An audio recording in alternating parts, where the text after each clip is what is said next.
Oh, it's weird. I'm having, We have to say, got it. didn't I say got it? Well, I just got it. Welcome to the Arts and Antique Radio Show, where your host, nationally recognized certified appraiser Elizabeth Stewart, Santa Barbara's treasure sleuth, will help you put a value on the treasures in your own home. Every time it rains, pennies from heaven. Don't you know each cloud contains pennies from heaven? So let's find out. In 3, How valuable is it? 1, you're live. Hello, hello, hello, Santa Barbara. It's your chantress of everything valuable and beautiful, Elizabeth Stewart. I got an email from my friend, R.T. Livingston, and she is mentioning that she was in the show called We, the Western Edge Broad Spectrum, had its opening very recently. And lo and behold, R.T. sent me a roster of the artists that are involved in the show. I know all of them, and I am pleased to report that I've got 4 of them on the air with us today to talk about the show and why it's so interesting. First of all, there's a lot about We that RT can talk a little bit more about, but she sent me the précis of the kind of philosophy of getting these artists together. There's different categories of artists in Western Edge. So it's We. There's all these Western Edge artists are female. They are all, as known to me, edgy, interesting, creative, vibrant thinkers and doers, creative folks. So RT writes, as her usual eloquent self, living on the edge. Within We, style and motivation shifts from artist to artist. Living on the edge of the continent in environmentally fragile California, this takes us into creative territory where highly personalized yet universal art is born. Several themes run through the group, and then RT divides them into really significant categories. She's got the storytellers, and they're the sort of narrative, their presentation is a narrative structure. The messengers, they are, I guess you could say they're the people that have something to say, but they say it in really unique ways. One of the, well, there's 2 that RT categorizes as messengers with us today. Nancy Gifford, who I adore, is here, and RT Livingston. RT writes about Nancy. Nancy Gifford's use of language hits the viewer right between the eyes with its wit and humanity. Reduction is Gifford's strength. One strategic word can speak volumes. As she writes about herself, RT Livingston mines language, uncovering double entendre at every turn. With a painter's aesthetic and her multimedia approach, it's always in sync with the environment. The next category, super interesting, beyond realism. And she's got some really interesting artists in that category. And abstractionists, we've got 2 abstractionists here today. We've got Marlene Strauss and we've got Joan Rosenberg-Dent. About Marlene, RT writes, Marlene Strauss takes us into the realm of time travel, guided by her bird's eye view biomorphic abstractions. These indicate metaphorical landscapes trapped in liquid stasis, and they reveal the artist's own inner and outer world. I was interested in this comment, and I had Marlene send me 2 images so I get a handle on what this looked like, what this liquid abstraction looked like. And I wish you guys were on TV because we could actually show these. In fact, all the artists here sent some images to me. But these Marlene's images are really, really, it looks like a sort of the top of something that glows at the same time it flows. It's very interesting. Joan Rosenberg-Dent is here. She's been on our program before. Well, this is what RT writes. Looks to dance as she enters the 3rd dimension with her seemingly fragile yet resilient porcelain abstractions. And so Joan Rosenberg-Dent's porcelains are so interesting because she does kind of 3-dimensional work 2-dimensionally and vice versa. I guess I can explain it like that. She choreographs her translucent porcelain shapes by pulling, twisting, turning, and suspending them into their own spatial construct. And I asked RT if she could send me just a one-liner of, each of the artists that are here today. So Joan Rosenberg-Dent, again, that metaphor of dance. Her short sentence: art is my visual dance, enabling me to create abstracted forms and spatial relationships to one another. Nancy Gifford, I love this. For me, painting is the refuge of the failed poet. Love it.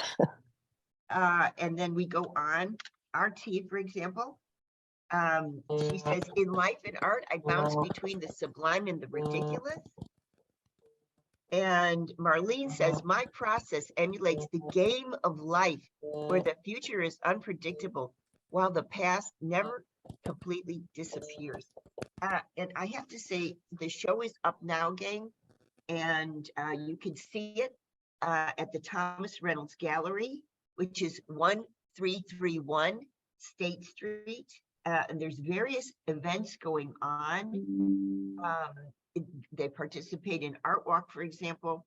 And then there's a reception Friday. I think it's Fridays of February the 10th, where you can actually come and meet some of the artists and see some of the work. And just before we launch into, I want RT actually to talk a little bit about the show. I want to just name the artists that are in the show, because if you're in Santa Barbara, you either collect these artists or these artists. They're quite famous, all of them in their own way. Dorothy Churchill Johnson, Joan Rosenberg-Dent, Pamela Hill Enterkemp, Nancy Gifford, Holly Harmon, Ruth Ellen Hogue, Cynthia James, R.T. Livingston, Cynthia Martin, Carrie Smith, Marlene Struss, and Susan Tibbles, and Veronica Walmsley. These are all participating in this show. Hey, RT, are you there? Hey, I am here. And I'm sorry Okay. that I don't, well, maybe I'm not sorry you can't see me, but Well, it's no, great to it's see radio you. anyway. So what RT's talking about is, for the sake of Oh, being right. directed by Richard Dugan, our producer, we're on video, but we're on, obviously, if you're listening to us, you're hearing us on the radio. RT, can you tell us, first of all, you're such a so intelligent. How did you come up with Western Edge? And what does that mean to you? What does that edge? I know you're going to say, well, you've been to my studio, Elizabeth. You know that I'm a poster child for edginess anyway. But tell me about Western Edge. Well, we decided to call ourselves Western Edge. It's a group of artists. We actually started out as friends, and we were in a group called the Salonistas, where we were supporting one another. And then all of a sudden, for some wonderful reason, we decided that we really wanted to take this up a notch and join together. And we decided on a name, the name being Western Edge, because that's where we live. We live on the edge of this beautiful place in Central California. And we wanted to express our individuality, and yet there's a kind of pluralistic quality to our style. We're also vastly different. But essentially, we are riffing on living in this place. And as every artist does, no matter where you are, you're in a place. And whether, certainly we're conscious of the fact that we take in our environment consciously and subconsciously. And because we're living in such precarious times in many, many ways, that it just felt right to give ourselves the moniker Western Edge. And then we use the acronym among ourselves. We refer to ourselves as we. So it's a remarkable group of artists. We're all accomplished. We've had long careers, and it's an honor being among these people. I'll turn it over to some of the others. They have a lot to say. I just want to mention, RT writes me, she's got two pieces in the work in the show. She's got CIC #2 Cloud Bank 2022 and CIC #3 Sunrise in 2022. And I just have to mention that RT is in the collection of my son. He's got 2 pieces of RT's work and loves them. They're right in, well, RT's now moved to San Diego, and your pieces are in the living room right by the fireplace. Oh, how and lovely. looking beautiful. And a new set of eyes are going to see your pieces, because 10 days ago I had a new grandchild, so I'm a grandmother now. Fabulous. So, Congrats. so we have a granddaughter who will be witnessing RT's 2 pieces in my son's house when she can actually start to focus that far away. Right. So Richard's giving us a sign we got to go to quick break. I want to talk to Joan Rosenberg-Dent when we get back from the break about her piece in the show, and the event that she was telling us about was as we were going on to air, and some of the people that showed up at the gallery. Richard, let's go to quick break. We get back, Joan's going to tell us a little bit about how the gallery looks. I mean, we're on radio, but I want to know how the gallery is hung and where pieces are.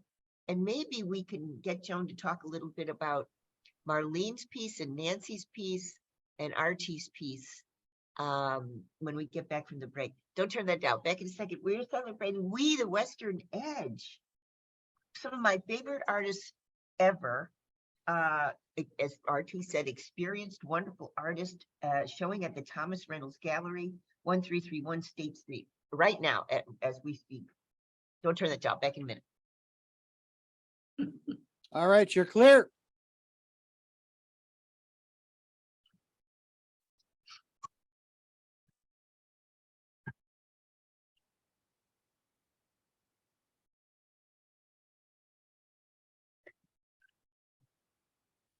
So Nancy, how are you? How have you been? When Good. are you coming to town? Well, I'm hoping to start spending the summers. Yeah. So have this as like a winter studio, because it is a good place to work. It's not as distracting here.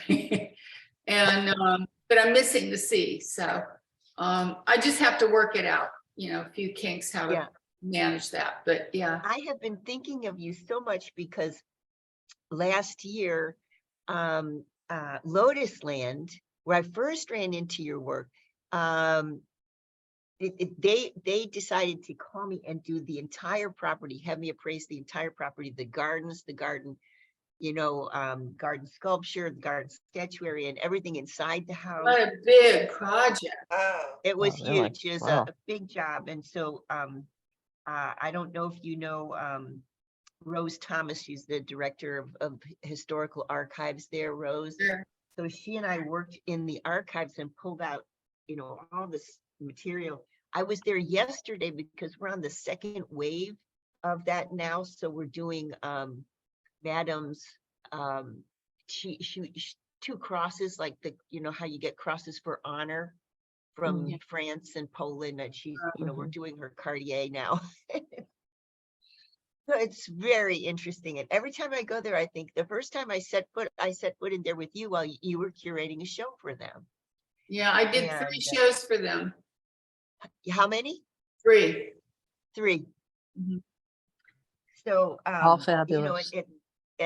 they're really in an interesting spot right now because they want to deaccession some of the pieces that I've been appraising. Okay, we are coming back, folks. Okay. In 3, 2, 1, you are live. Welcome back. It's Elizabeth Stewart. I'm talking with 4 of my favorite artists, R.T. Livingston. I'm talking also with Nancy Gifford, Marlene Strauss, and Joe Rosenberg-Dent. And we decided that this was a perfect opportunity for Joan because she was there at the event to describe what the event looked like. So Joan, tell us about the event. Well, I was actually there when the curator was curating the event. And when she finished, I thought, oh my gosh, this place is jammed. I left about a half an hour before she completely finished, When I walked in, I was shocked. It was stunning. She really spaced out the work. She gave breathing space to each piece. It was lit impeccably. I think Tom did a wonderful job on the lighting. The gallery just flowed. There was nothing in the way. We had crowds last night. It's a very exciting show because it's so eclectic. Every single person in that show really works in their own style. It wasn't a theme that we had to compromise our ideas or our concepts. It's very individualized, but yet each piece really pops because these are all artists that I think everyone's got pieces in a museum somewhere. So they put in very important pieces, and because it's also different, it's really exciting. You don't get stuck seeing the same thing over and over. It's very fresh and very clean, and it's just a beautiful show. I'm very proud to be in the show with my friends. You know, we were all friends for such a long time, and we never ever showed before together. We never even thought of it. And what brought us together was our mission. We've decided now that we would like to really concentrate on museum shows.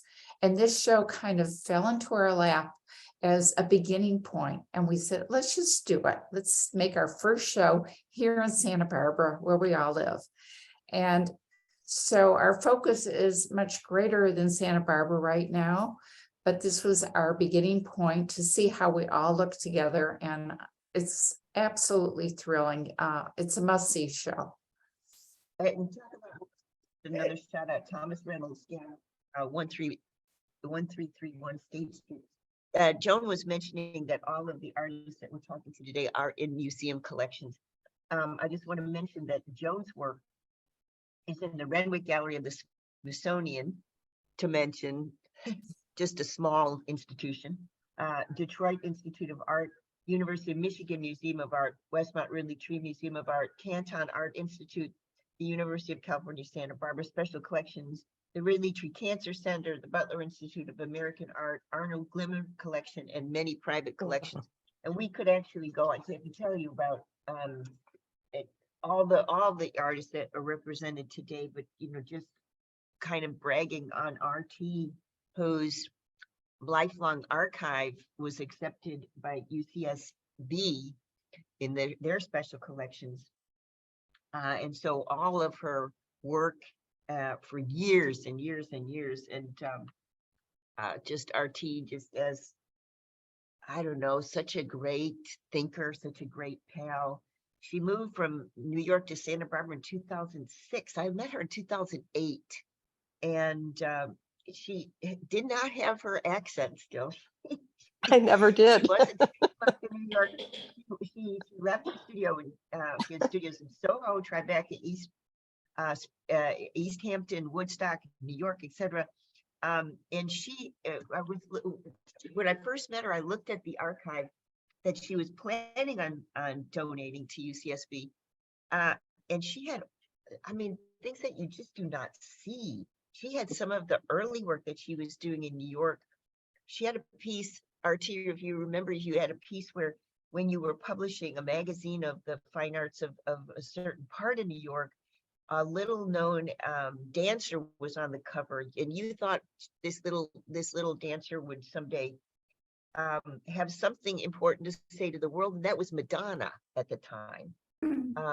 So RT's been, right at the thick of things, the creative, creative community for many, many years. And here she is in Santa Barbara in 2006.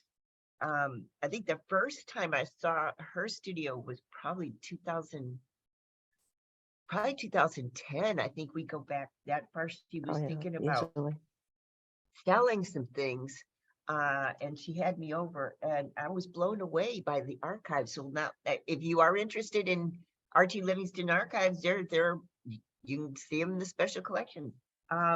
Nancy Gifford, boy, I visited her studio. She was working on this magnificent piece. I mean, actually, it is huge. huge, like the size of one of those storage containers.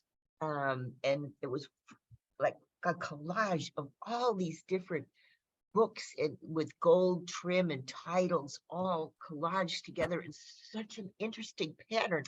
I mean, I was just floored when, I mean, the concept was awe-inspiring. And lo and behold, UCSB also was inspired and adopted that piece for a while. And it was absolutely a showstopper. And then we can go on, we can start to brag about all the rest of the women that are in this panel today. We're talking about the show, the Western Edge, Broad Spectrum, and the Thomas Reynolds Gallery. Let's go, Richard, let's go to quick break. And then, let's go to quick break. And then I'd like Marlene to talk a little bit about her work, because I was trying last night to write notes about what I could say, visually, what I could convey with words. I found it difficult to talk about your work. And so I asked Marlene last night to send me a little bit more about how she creates. And she sent me just a couple of quotes. And when we get back, we're going to talk to Marlene. Ed Moses, who she admires, said this, and Marlene puts it in the notes to me last night. The point is not to be in control, but to be in tune. I love it. I love that on anybody's business card, especially family members.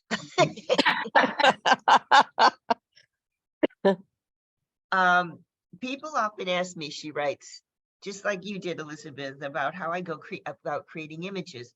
These are hard questions to answer. I'll start by saying, as you will see, I painted realistically in the past, which she did. She painted, landscapes, interiors, figures, etc., from preconceived idea. She worked in many media. She writes, I work in many media, but always shunned watercolor because it was too immediate and uncorrectable. And then she surprised herself by writing what she calls happy mistakes. And that's what I want to explore a little bit with Marlene when we get back from the break. She's got two works in this present show. Glowing Grain of Sand. It's a reflective, flaming, figurative element lying on a background of natural material. And she talks about like the smallness and the bigness of life, I think, in this piece. What Happened Here is another piece. She writes, it's about a traveler coming upon a world destroyed by fire or war. And RT, it's interesting because Marlene says, perhaps this is a warning of future catastrophe. How interesting. I know RT and I've talked a little bit about that and the pre-configuration in RT's work. So when we get back, I'd love for Marlene to talk a little bit about what happens when she works and what this idea is of the happy accident. So hey, Richard, let's go to quick break. When we get back from the break, Marlene's going to talk to us a little bit about happy accidents. Don't turn that down. All right, you're clear.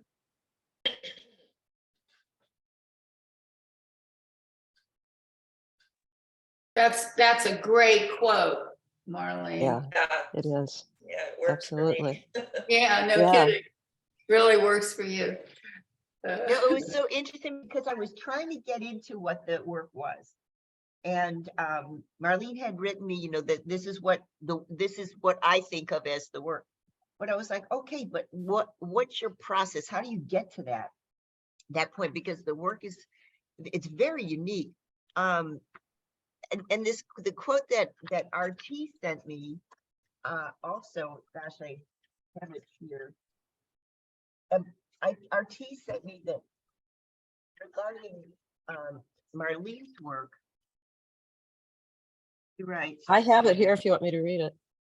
oh yeah, Marlene, my process emulates the game of life where the future is unpredictable and where the past never completely disappears. I love that. I love that too. It's a fabulous quote. Yeah. Oh, and I made it up. I would hope so. Yeah. They're all good quotes. I think Are that we every on? one of them is Are we wonderful. on now or are we back? No, Oh, we're not. Okay. Now, Marlene, come closer to the computer. So 'cause when we get, yeah. Thank you. Can you hear me all right? Richard can turn you up, I think. Hey, Richard, Yes, can you turn Marlene up a little bit? Just, I her? cannot turn anybody up. They have to do it internally in their Zoom. If you go to the little microphone down in the left, on the left corner, lower left corner, you Yeah. click on that little arrow and it will ask at the bottom of that menu, it says audio settings. All right, so you go into audio settings and there is I can turn it there's up. speaker and then there's microphone and then there's this line with a little blue dot. And you can move it to the left to turn it down or move it to the right to turn it up, but also make sure that you do not have on both the speaker and the microphone, uncheck the box, automatically allow microphone volume. Oh, uncheck. Okay. Uncheck that box. Okay, we are coming back. Elizabeth, in 3, 2, 1, you're live. Welcome back. It's Elizabeth Stewart, and I'm talking, thanks to RT Livingston for giving me this inspiration to do this show and pulling together some of the great artists of Santa Barbara. I have Nancy Gifford with me, RT Livingston, Marlene Struss, and Joan Rosenberg-Dent. They are participating amongst other artists, of which there's, well, how many of you guys are there? Quite a few. there are but 12 in the show. 12 in the show. Thanks, RT. Thomas Reynolds Gallery on State Street. His show is open. Reception, I think, is February 10th, 5 to 8. Nancy, are you coming to the reception? I missed it last night and I'm trying to get in for the 10th, but I'll have to see. Okay. Love to see you. Yeah. So Yeah, I wanted Marlene to talk a little bit about, you know what, Marlene, this is what got my interest, because you write, this is something that I've often found. I remember years ago, we had a Michael Drury, who was director of the art classes at City College, painter, and I asked him, what's the hardest thing to teach young artists? And he said, well, in my opinion, the hardest thing to teach young artists is when to stop painting. Yes. That's right. And so, but here I'm reading Marlene's, descriptions helping me to get into the work. And Marlene says, verbatim, I don't give up on a painting. I keep working at it until it's pleasing to my eye. Playing God like this, being completely in the now when I paint, loving all colors. So she doesn't give up on the work. I remember Michael, Marlene said, I said, well, okay, so Michael, you're telling me that the hardest thing to do is to teach a student when to stop painting.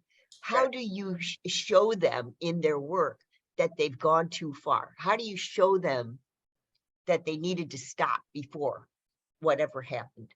What happens? I'm actually stopping a little bit sooner than I used to when I first started painting abstractly. So there's an art to that.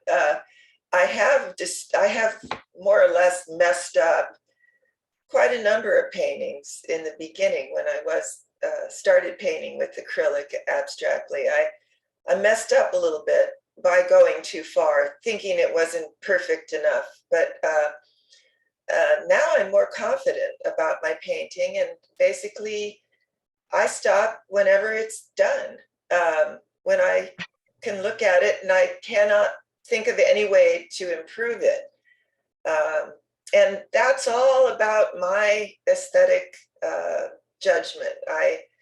Some other people, I think, maybe would continue on and add another color or whatever. And actually, I've done that too.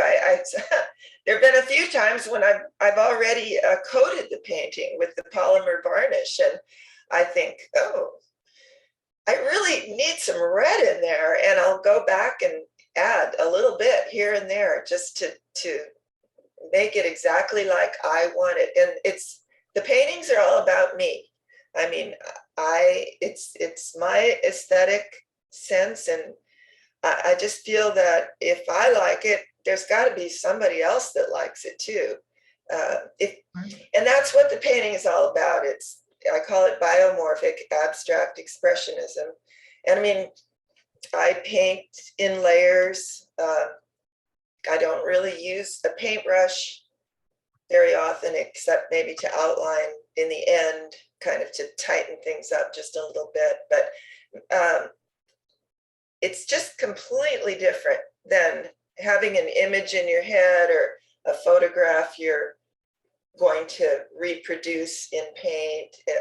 Any other kind of painting where you have some structure or something in your mind ahead of time that you've seen before that you're going to put down on the canvas. Abstract expressionism, just by definition, is painting it's painting intuitively. So I basically just start with my colors. I consider myself a colorist, I guess. And I start with the palette and start with one color and apply it in some way, maybe splash it, maybe press it on, drip it on, I don't know. It's whatever I do in the beginning, and that is just sort of on impulse. Whatever I do in the beginning sets the tone for the whole painting.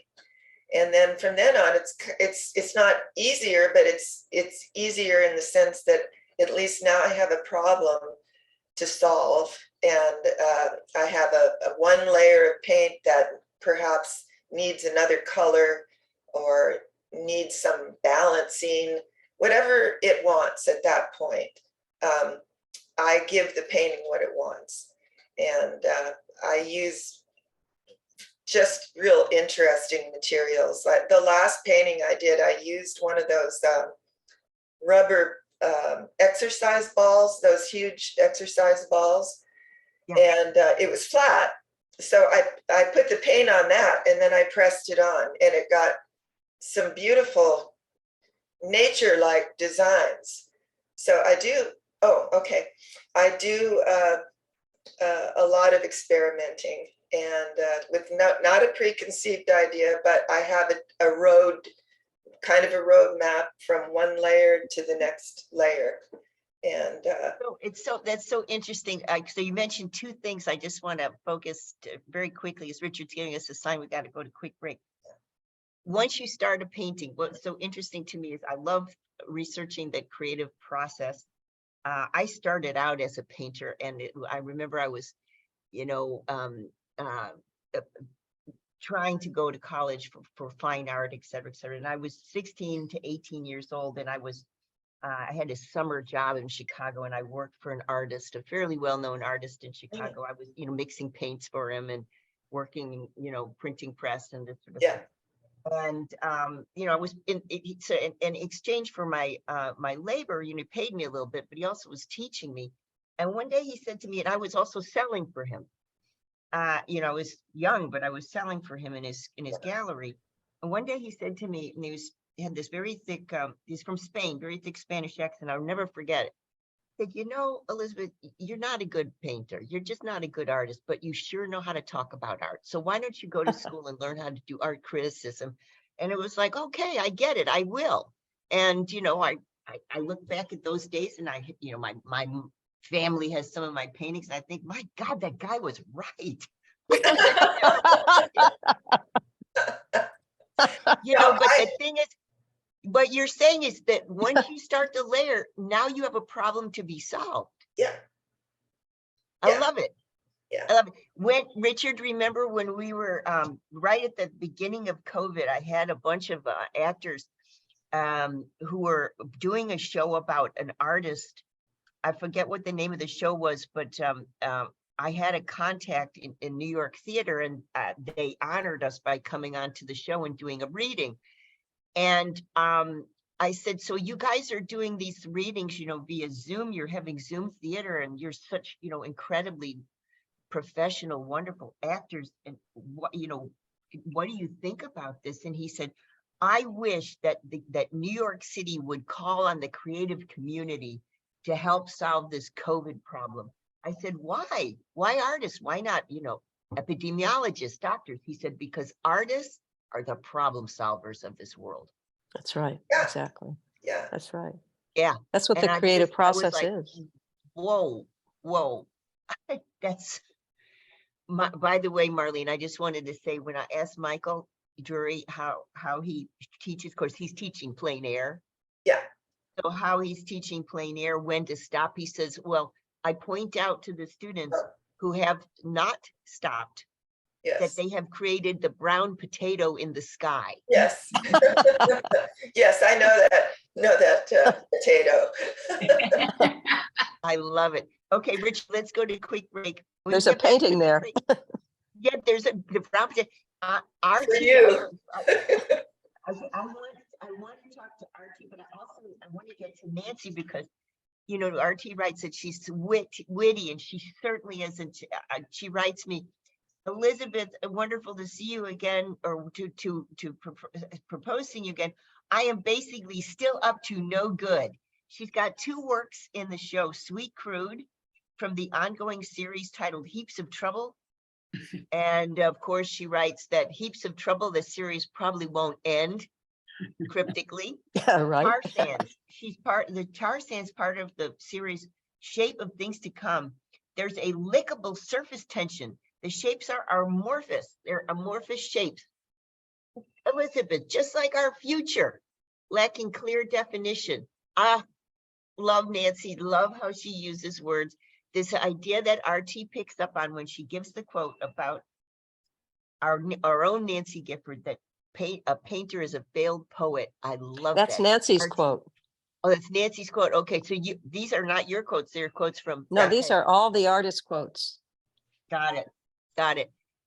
Richard, let's go to quick break. I want to talk to Nancy when we get back. Oh, he's still up to no good and creating heaps of trouble.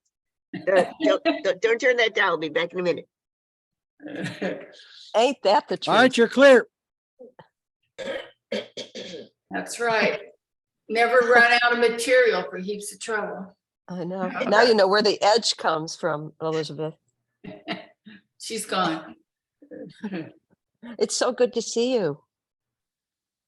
Yeah, I know. It's fun to see everybody. Yeah. So are you in your studio now?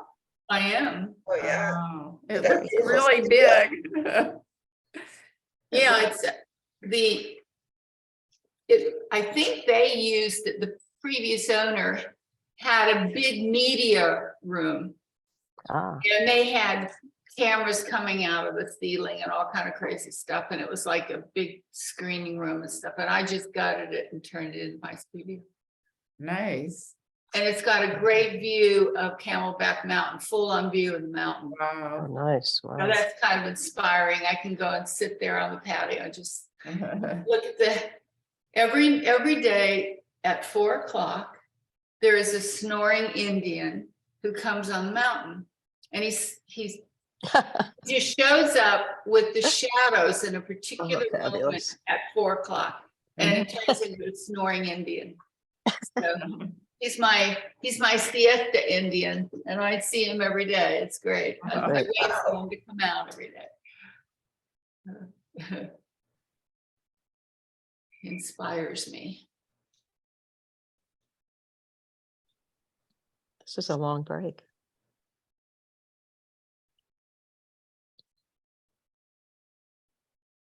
I want to. So Nancy, yeah, I was telling you about Lotus Land, and we were getting into the archives, and Madam collected the photographs of a very famous and notorious lover of Napoleon III, because she created her image through costume, and she was one of the first women ever to be like a Cindy Sherman of her day, where she would go into the photographic studio and have a photographer do her like thousands and thousands of different images and costumes. And I love this one. I don't know if you can see it. Can you see that?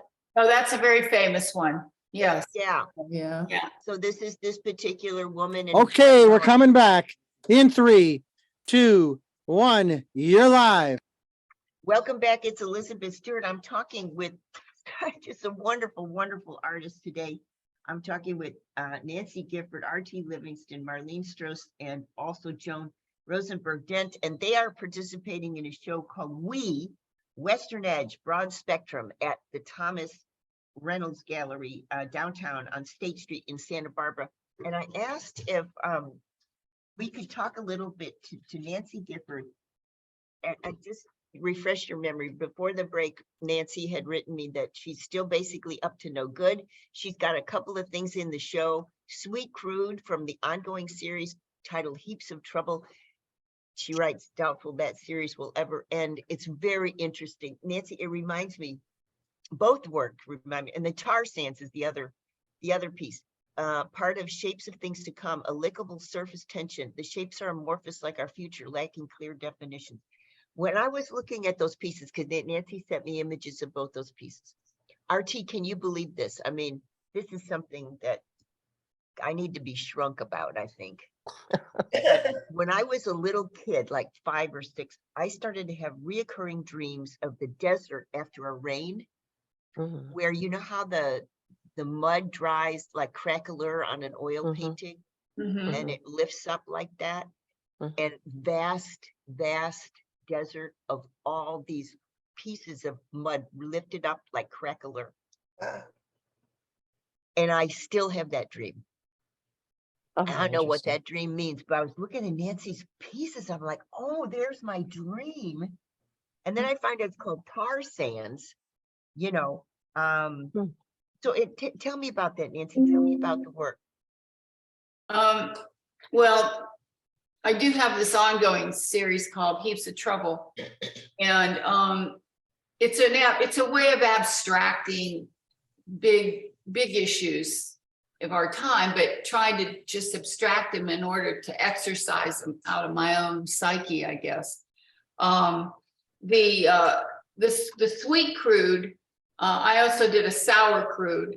The difference between sweet and sour crude, sweet crude is the good oil that doesn't have a lot of stuff in it, and we keep it for us. And then we get the sour crude out of the Gulf of Mexico and we ship it around the world, and it has a lot of phosphorus in it. So my sour crude piece is all yellow and the sweet crude is black. But it's the way of doing it in a really, the pieces have an organic feel to them. They do. I don't know. They're almost, they move, and they do have a, I don't know. It's just, they're like an entity to me, but these heaps, but I started the series when I was, in Santa Barbara. And then I did a show that I had some heaps of trouble in, my first heaps. And then about 3 weeks later, we had the mudslides and across the street from my house, and there were massive heaps of debris everywhere. And everywhere I looked were heaps. So I took a lot of pictures of the heaps, and I realized I was just surrounded by the heaps that I had just been using in my work. And it really gave me the creeps, actually. But now it's sort of, like I said, it's sort of a way for me to exorcise things that are going on the planet. And so that will continue. And then the other one, the tar sands, is coming out of a series I'm doing. It's called The Shapes of Things to Come. And I do feel I can't see the future anymore. Everything just, and Tom Petty had a great quote. He said, "The future ain't what it used to be." And to me, it just said it all. And that's how I felt. And so now when I'm trying to paint and trying to make art, everything just starts becoming very nebulous, and it's very hard to pin anything down. As soon as you pin it down, it shifts. And so that's sort of where my work is going. And with it, it's like I said, my work is mostly about exorcising demons, I guess. But I try to do it in an abstract and beautiful way too. I want the work to be beautiful. I'm using a new surface that I developed, It's these layers of resinous kind of, it's non-toxic resinous material.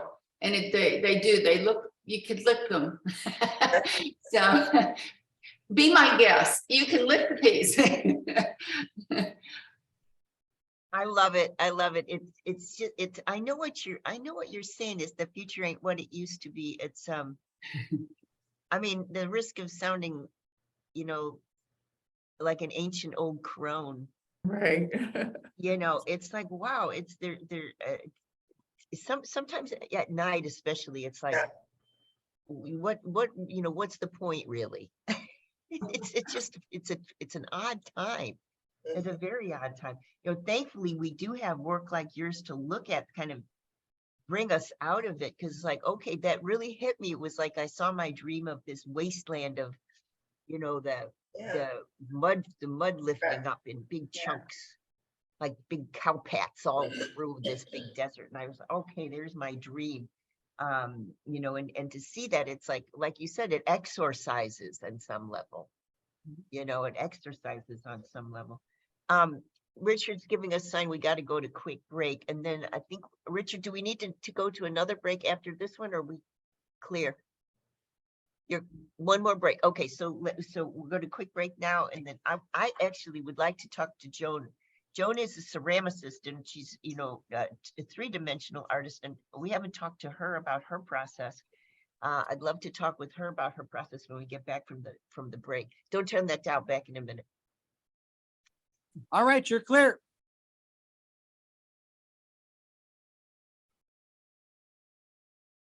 So I have a question, Marlene and Artie. How that Monique never came last night, did she? Yes, Monique was there. Really? I didn't see her. Did she I video? met her. I had never met her before. Oh, I know her. Although I don't think she was taking any pictures. I thought the deal was she was going to do it. The last thing I got from Ruth said she's going to do it. I thought. And we're not going to do it on the 10th. So I don't know what happened. Well, I haven't met her, but Ruth told me as we were leaving that Monique did come and that she would possibly come again next week. Oh, okay. But whether that happens. I is think another there was issue. no consensus. So Ruth did not engage Monique for last night. Well,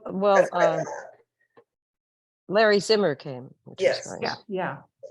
Yeah, he's great. Did you all get interviewed with him? Yeah. Yes. Did you? Yeah. Yeah. Good. So that'll be his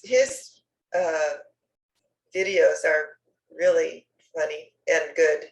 You know, Carrie told me that he is now thinking of not just making us part of his documentary, but doing a whole thing on us. Oh, yeah. That was the latest word on the street. So that would really be great. Yeah.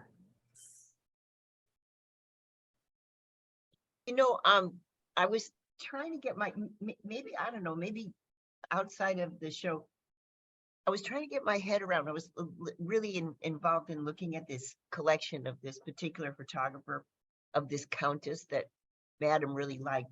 And this was considered erotic in 1956. In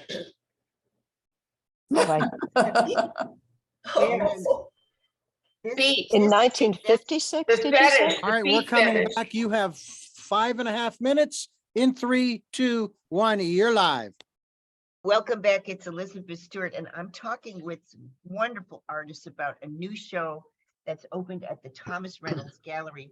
The artists call themselves Western Edge. The show is called Broad Spectrum. And today I'm talking with Joan Rosenberg-Dent, Nancy Gifford, Artie Livingston, and Marlene Struess. And we're talking about their work that's in the show. And I want to talk with Joan a little bit because she's a ceramicist. And Joan, tell me about your process and the pieces you have in the show. Well, the pieces, all my work is conceptually derived. It's always about an idea. And the challenge for me is to take this idea and make it into a visual piece of art. And I get my inspiration mostly from dance because I was a dancer, and I'm very aware of form and space and the relationship of the dancers and the space around. And guess what? I'm now the choreographer. My pieces have become the dancers. It's all about the same thing. I'm still dealing with form, not my form, but the form I'm creating. I'm dealing with the spaces that I make. And the most important thing about the pieces that are in the show are the shadows. My pieces all are really enriched with the lighting. The shadows that they create fill in the spaces. So it's all about the dance of the pieces, but they relate to a concept. One piece is called Raw Edges. And when I tore the porcelain into strips, the edges were so absolutely beautiful, I didn't want to touch them. And I thought the rawness of this material is so fabulous. So I made hundreds of pieces, not knowing how they were going to dance together. And then I created this piece, and once it was hung and lit, because I created it on a tabletop, looking down. Once it was on the wall and lit, and those shadows just danced through the piece, my piece became alive. So the shadows are so important. And the way that Thomas lit them yesterday at the opening, it was amazing, just amazing to have them out of my studio and in a gallery in that kind of lighting. So the piece Raw Edges refers to the raw edges of life, the raw edges of people, the raw edges we encounter all the time. And my other piece was called Haiku because it took a certain form, just like in poetry, a haiku is a definite form. It's very formal. And so is this piece. And it just, as soon as I did it, it just reminded me of a haiku and a Japanese form of poetry. So that's, I think we talked about this before, but so my background is ballet as well. And so I remember I was in a balancing company. I remember our director was a balancing, Patricia Wilde, one of Mr. B's favorite dancers. And I remember she was artistic director of our company. She would go up into the nosebleeds, Joan, and look straight down at the choreography. She never looked at it straight on. She looked at it from above. And that really reminded me when you said, okay, you're looking, you're creating something tabletop, and then, you're putting this up to actually, that's the performance part. Here's rehearsal, here's the performance. absolutely. As you're, so I get it. Richard's giving us a sign we have to go to a quick break, and then we get back from the break. I wonder if RT could sum this up for us, because she has such an eloquent, erudite way with words, and I love listening to RT. So let's go. Let's go to quick break. Oh no, we have to go. All right, Richard. So RT, say goodbye to everybody. Goodbye, everybody. We've got a few minutes. Thank you so much. Do you want me to say anything? Sure. Well, I am so grateful for this opportunity for all of us to be able to express our creative energy on this Western Edge. And all of us do so with great thought. And the work itself is not only representative of the Edge, but it's also very beautiful. We can have beauty on the edge. So come and see it to Thomas Reynolds Gallery, 1331 State Street. Thank you all, Nancy, Joan, Marlene, RT. Thank you so much. It's great to see you guys. Love you all. Bye. Thanks. Thank you. Really fun. Okay, so You're clear. Thank you. Thank you so much, everybody. Oh, sure. This was live, but it'll re-air tonight at